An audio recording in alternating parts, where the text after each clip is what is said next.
મનુષ્યએ કરેલા કર્મના બદલાને ક્યારે અને કેવી રીતે એની ચૂકવણી કરવી પડે છે. કર્મના સિદ્ધાંતમાં બાંધછોડ નથી, લાગવગ નથી. કર્મના ન્યાયમાં શ્રીમંત હોય કે ગરીબ, બધા એક જ લાઈનમાં આવે છે. કર્મનો પડઘો કેવી રીતે પડઘાય છે અને કેવી રીતે કરેલા કર્મના બદલાનું નિયતિ યોગ્ય સમયે વળતરરૂપી જજમેન્ટ આપે છે, તેની એક વર્ષો પહેલાંની વાત આજના વિડીયોમાં આપની સમક્ષ રજૂ કરેલ છે.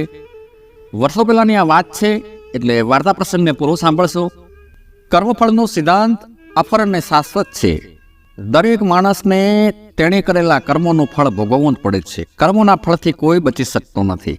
કર્મોની ગતિ ન્યારી છે. સારા કર્મોનું ફળ હંમેશા સારું જ હોય છે અને ખરાબ કર્મોનું ફળ હંમેશા ખરાબ જ મળે છે. આપણે જેવું વાવીએ એવું જ લણીએ છીએ.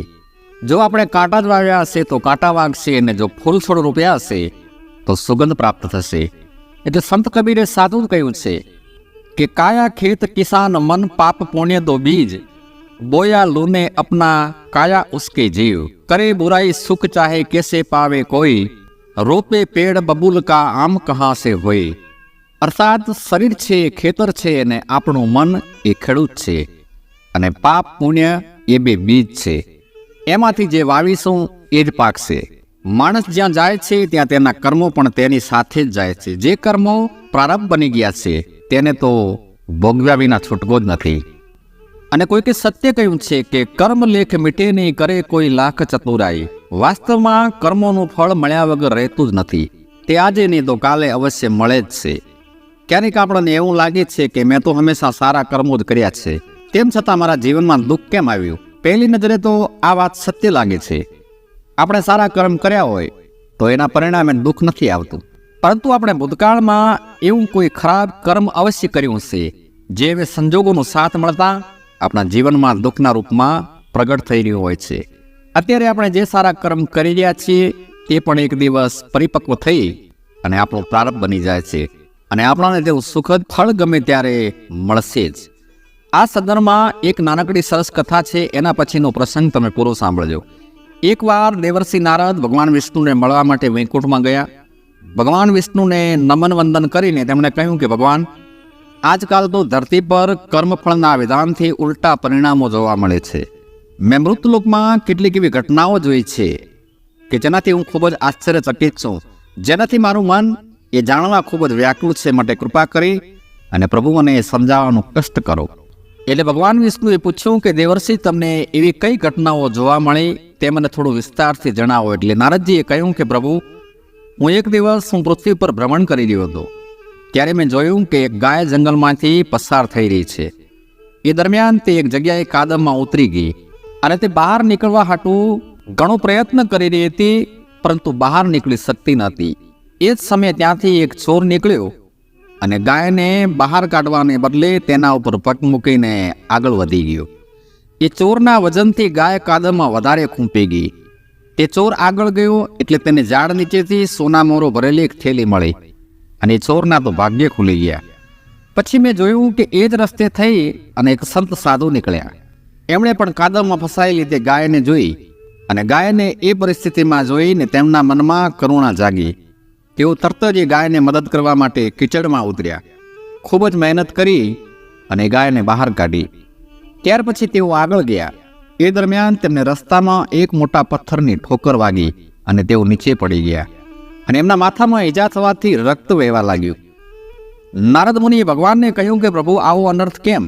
ચોરને સોનામોરો મળી અને ગાયને બચાવનાર સંત પુરુષને પથ્થરની ઠોકર, આવું કેમ? એટલે ભગવાન શ્રી હરિ વિષ્ણુએ કહ્યું કે દેવર્ષિ, પૂર્વ કરેલા એક શુભ કર્મના કારણે ચોરને સોનામોરો મળી, એનાથી વધારે તેને બીજું કંઈ પણ પ્રાપ્ત થવાનું નથી. પરંતુ પેલા સાધુનું એના પ્રારબ્ધને કારણે એ જ દિવસે મૃત્યુ નિશ્ચિત હતું, પરંતુ ગાયને મદદ કરવાને કારણે તે માત્ર એક ઠોકરમાં બદલાઈ ગયું. આ કથા એ બતાવે છે કે આપણે કરેલા શુભ તથા પુણ્ય કર્મો કદાપી વ્યર્થ જતા નથી. કોઈને કોઈ સ્વરૂપે આપણને તેનું સારું ફળ અવશ્ય મળે જ છે. એટલે તો કહેવાય છે કે ઈશ્વરને ત્યાં દેર છે, અંધેર નથી. યોગ્ય સમય અને સ્થળે કર્મનો બદલો પડઘારૂપે અથડાય જ છે, અને લાગતા વળગતાનો પાપ પુણ્યનો હિસાબ થાય છે. હવે પછીનો પ્રસંગ ખૂબ જ સાંભળી જીવનમાં ઉતારવા લાયક છે, માટે પૂરો સાંભળજો. આ વાર્તા પ્રસંગમાં પાત્રો અને નામ કાલ્પનિક છે. 14 વર્ષની કિશોર વયે પહોંચેલો હરેશ ઘણો ખૂબ જ ખુશ હતો. આકાશમાં વહેતા પંખીની જેમ પોતે પણ ભવિષ્યના સપનાઓમાં આળોટતો હતો. હું સારું એવું ભણીશ, મારું ભવિષ્ય ઉજ્જવળ બનાવીશ, મિલનસાર સ્વભાવ અને મિત્રતા વધારવાની અને નિભાવવાની સારી એનામાં ટેવ, વાંચવા ભણવામાં ખૂબ જ હોશિયાર, પોતાના ગામમાં નાના મોટા બધાને ઓળખે, જય શ્રી રામ કહેવાનું એ કદાપી ભૂલે નહીં. ભગવાને દરેક વ્યક્તિને ગુણ અવગુણ બંને આપેલા જ હોય છે, પણ દરેક વ્યક્તિને એક ખાસ ગુણ પણ આપેલો હોય છે. અલગ અલગ વ્યક્તિઓને અલગ અલગ ખાસ ગુણ આપેલા હોય છે. આ હરેશમાં પણ એક ખાસ ગુણ હતો, સારા ખરાબ બનાવવાનું અને સારા ખરાબ લોકોનું અવલોકન કરવું. એ એનો ગુણ કહીએ કે પછી એની ખાસિયત. મનની ગતિને તેજ કરીને બુદ્ધિને કામે લગાડતો. પ્રભાત ફેરી હોય કે મંદિરમાં ભજનનો પ્રોગ્રામ, તેની હાજરી અવશ્ય હોય. આ પ્રભાત ફેરીમાં, ભજનમાં, મંદિરમાં એક કાકા હાજર રહેતા હતા. તબલા હાર્મોનિયમ વગાડવામાં ખૂબ જ માહિર હતા. એમનું નામ ચોની કાકા હતું. સ્વભાવે પ્રેમાળ અને ખૂબ જ હસમુખા સ્વભાવના હતા. હરેશ જ્યારથી સમજણો થયો ત્યારથી આ ચોની કાકા જાહેરમાં સારા કાર્યો કરે, ભજનો સંભળાવે, એટલે એ બધું હરેશને ખૂબ જ ગમતું. અને ચોની કાકા હરેશના ઘરે આવે ત્યારે હરેશની મમ્મીને પણ જય શ્રી કૃષ્ણ કહીને પગે લાગતા. બહુ જ નમ્ર અને વિવેકી સ્વભાવના હતા. વખત એની ગતિ મુજબ વીતવા લાગ્યું અને એક દિવસ હરેશ સ્કૂલેથી ઘરે આવ્યો અને તેની મમ્મી બેઠી બેઠી રડતી હતી. એટલે કે પૂછ્યું, મમ્મી તું કેમ રડે છે, શું થયું મને જણાવ. ત્યારે એની મમ્મી ડુસકા લેતા લેતા જવાબ આપ્યો કે બેટા હરેશ, ચોની કાકાનો એકનો એક દીકરો વિપુલ એક્સિડન્ટમાં આ દુનિયા છોડીને વયો ગયો. એ ભગવાન, આવું કેવી રીતે બન્યું? હરેશ દુઃખથી રડી પડ્યો. બેબસ બનીને એની માની સામે જોઈ રહ્યો. એની માં આગળ કહે છે કે બેટા, ચોની કાકાના પરિવારે આપણી જેમ જ રંગે ચંગે દિવાળીની ઉજવણી કરી હતી. લાંબ પાંચમ પછી વિપુલ તેના નાના બાબાને લઈ અને મામા મામીને મળવા માટે તેમના ગામ ગયો હતો. 2 દિવસ ત્યાં રોકાણો અને પછી મામા મામીની રજા લઈ અને વિપુલ નાના બાબાને લઈ અને પાછો વતન જવા માટે જીપમાં બેઠો. હવે જીવ પડવાની તૈયારીમાં હતી ત્યાં તો જીપના ડ્રાઈવરના ભાઈ આવ્યા. તેમને જીપમાં બેસવાનું હતું પણ જગ્યા નહોતી. તેથી જીપના ડ્રાઈવરે વિપુલને કહ્યું કે તમે પાછળ આવતી જીપમાં આવો. પાછળ આવતી જીપમાં વિપુલ એના બાબાને લઈ અને જીપના પાછળના ભાગમાં બેઠો. આ જીપ ભરચક પેસેન્જરોથી ભરેલી હતી. જીપ રોડ ઉપર દોડવા માંડી. એ જ સમયે રસ્તામાં સામેથી આવતી ટ્રક જીપ સાથે અથડાણી. જીપ હવામાં ઉછળીને જીપના પેસેન્જર બહાર ફંગોળાઈ અને રોડ પર પડ્યા અને નાના બાબા સિવાય બધાને મોત ભરખી ગયું. જીપના કેરિયરમાં મૂકેલ ડનલોપની ગાડીઓ એ જ સમયે રોડ પર પડી અને કુદરતી ચમત્કાર રૂપે નાનો બાબો એ ગાડીઓ ઉપર ઉછળીને પડ્યો. રામ રાખે તેને કોણ ચાખે. નાના બાબાને બેઠો માર વાગ્યો પણ તે બચી ગયો. એટલે હરેશે એની માને દિલાસો આપ્યો અને સાથે એ પણ રડી રહ્યો હતો અને વિચારી રહ્યો હતો કે ચોની કાકાને કેવું પહાડ જેવું દુઃખ આવ્યું. ભગવાન આવા સીધા અને પુણ્યશાળી માણસોને કેમ દુઃખ આપતા હશે. આવા વિચારો કરતો કરતો હરેશ દુઃખી મનથી બેઠો છે. અને હરેશ વિપુલથી નાનો હતો અને બંને વચ્ચે મિત્રતા પણ સારી હતી, જેથી વિપુલના મૃત્યુની અસર હરેશના આખા પરિવાર ઉપર વધુ હતી. 64 વર્ષના ચોની કાકા દીકરાના મોતના આઘાતથી બેભાન અવસ્થા જેવી દશામાં આવી ગયા હતા. તેઓ આ આઘાતને સહન ન કરી શક્યા અને 15 દિવસમાં તેઓનું હાર્ટ એટેકથી અવસાન થઈ ગયું. સર્વે સગા સંબંધીઓ અને ગામના લોકોને બહુ દુઃખ થયું. હરેશને પણ આ બે મોતથી ઘણો આઘાત લાગ્યો હતો, પણ તેનું મગજ કંઈક બીજું જ વિચારી રહ્યું હતું કે ચોની કાકા પોતાના પુત્રનું મૃત્યુ જોઈને દુઃખના આઘાતથી તેમનું પણ મોત આવ્યું. એના બદલે કાકાને પહેલાં મોત આવ્યું હોત અને પછી વિપુલને મોત આવ્યું હોત તો કાકાને દીકરાનું મોત જોવું ન પડ્યું હોત. આમ કેમ? આનું રહસ્ય શું? પણ કહેવાય છે ને કે સમય જ દિલના ઘાવની દવા બની શકે. 1 મહિનાનો વખત વીતી ગયો પછી પણ હરેશ બેચેન રહેતો હતો. તેને અનેક પ્રકારના વિચારો આવી રહ્યા હતા. આ બધા પ્રશ્નોનો જવાબ મેળવવા કિશોર વયના હરેશનું મગજ ઉછાળા મારી ગયું હતું. એક દિવસ ઘરમાં પૂજા ચાલતી હતી. હરેશને સ્કૂલમાં રજા હતી. તે બેઠો હતો અને અચાનક ઊભો થયો અને એની મા પાસે જઈને પ્રશ્ન કરવા માંડ્યો કે મમ્મી, મને મારા પ્રશ્નોનો જવાબ આપ. સીધા માણસોને ભગવાન દુઃખ કેમ આપતા હશે? નાની ઉંમરના વિપુલે શું પાપ કર્યા હશે કે આવી સજા મળી? ભગવાન છે તો આવું અંધેર કેમ? અને ભગવાન નથી એવું જ હોય તો પૂજા પાઠ, માળા, આરતી આ બધું કરવાનો શું અર્થ? એની માએ કહ્યું કે બેટા, ભગવાન છે, તારે નાસ્તિક બનવાની જરૂર નથી. તો કે મને સમજાવ મમ્મી. એની મા એને સમજાવે છે કે જવા દે ને બેટા, તું હજી નાનો છે, તારે નાની ઉંમરમાં આ બધું જાણવાની શું ઉતાવળ છે? પણ હરેશ જીદ કરે છે અને કહે છે, જો મમ્મી એક વાત સાંભળી લે, મારા પ્રશ્નનો જવાબ નહીં મળે તો આ દુનિયામાં ભગવાન નથી, હું એવું જ સમજીશ.